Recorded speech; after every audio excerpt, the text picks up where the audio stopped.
research. And for quantitative, there are different research sampling methods. The G-Power is free software to do quantitative data sampling. You can use that online calculator formula. So there are different ways to do quantitative research sampling. G-Power, this is the, Google, if you go type in Google sample size calculator, this things will come up. And what that depend upon, I will discuss it later. Okay, so this is G-Power. Many people use G-Power. For simple statistic, people use G-Power.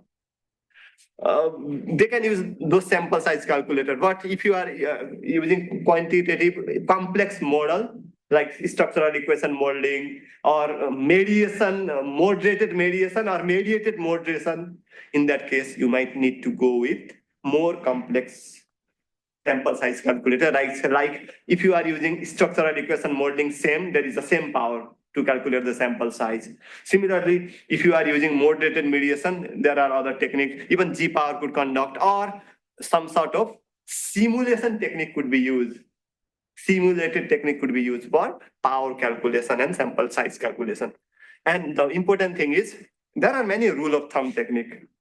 It means some people say 10 times the variable, 10 times the items, 20 times the item, 50 times. So follow some literature. There are rule of thumb technique. Some people, they do not go to the quantitative formulas. They go with the rule of thumb, what other researchers are telling and what their professor are telling. So follow your supervisor or professor. So follow some rule of thumb technique.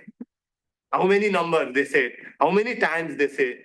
And I always suggest to follow high quality journal in your topic area, or a premier journal, top journal in your paper, in your subject area, then that would be good. Follow some literature. However, in quantitative, there is a formula. However, in qualitative, what matters for the sample size? Sufficiency of information, or one is sufficiency, how much sufficient your information is. Another is what? Another is saturation. It means whether now your data is saturated or not. Now, do you get new insight or not? If new insight is not coming, you don't need to do more interviews. You don't need to waste time. So saturation and sufficiency is important. Yes, to calculate statistical power in quantitative, now I'm talking about quantitative here, effect size is important. You always need to consider your effect size. How much effect size you want?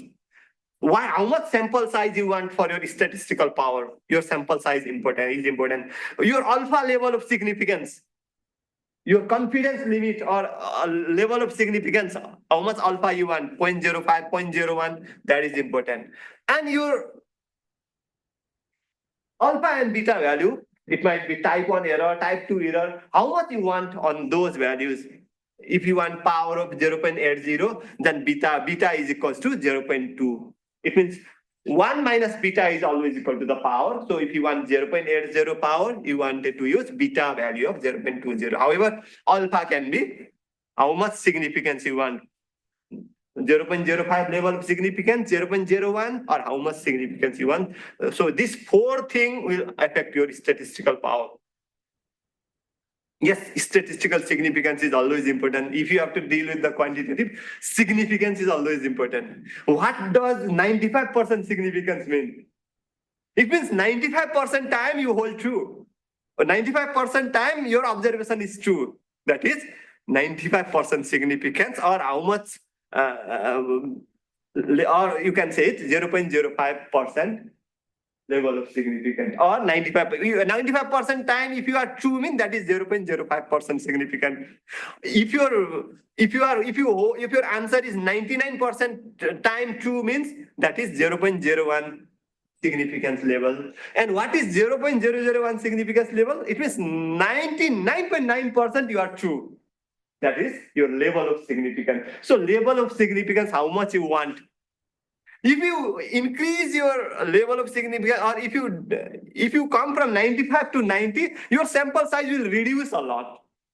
It means instead of your answer will be trustable to 95%. If you prefer 90%, then you don't need to calculate or take more sample. So level of significance is always important.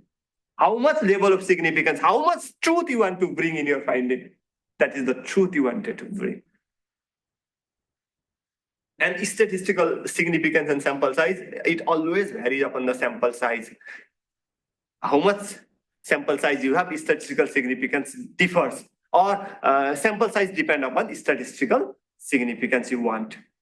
And smaller the sample, the larger the coefficient has to be in order to obtain statistical significance. Sample size smaller means you need to have higher power, higher sampling significance or statistical significance. If you have large sample, of course, the coefficient will be higher, and in that case, level of significance will be less. So larger the sample, the better is the answer. But always consider too high, or if you take too many samples, sometimes there might be chances of type 1 and type 2 error as well. So you have to be mindful of selecting sample. Yes, always suggested to have a higher sample size than a lower sample size. Yes, these are effect size. What are the different type of, yeah, number one, I said for sampling, significance is important, either 99%, 95%, 90%, or 99.9%, how much significance you want. Number second, I will tell you effect size, how much effect size you want. You might measure Cohen's d effect size, you might measure Pearson correlation effect size, you might measure R square, or you might measure omega square according to different type of test. For t-test, independent sample t-test, you can use Cohen's d. For correlation analysis, your correlation coefficient is your effect size. For multiple regression, R square is your effect size. For ANOVA, omega square. So this is about different type of effect size.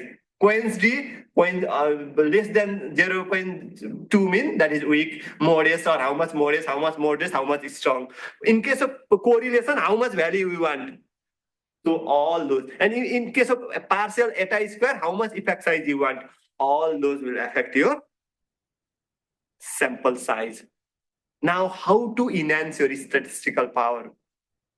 Many people suggest use as large sample as possible.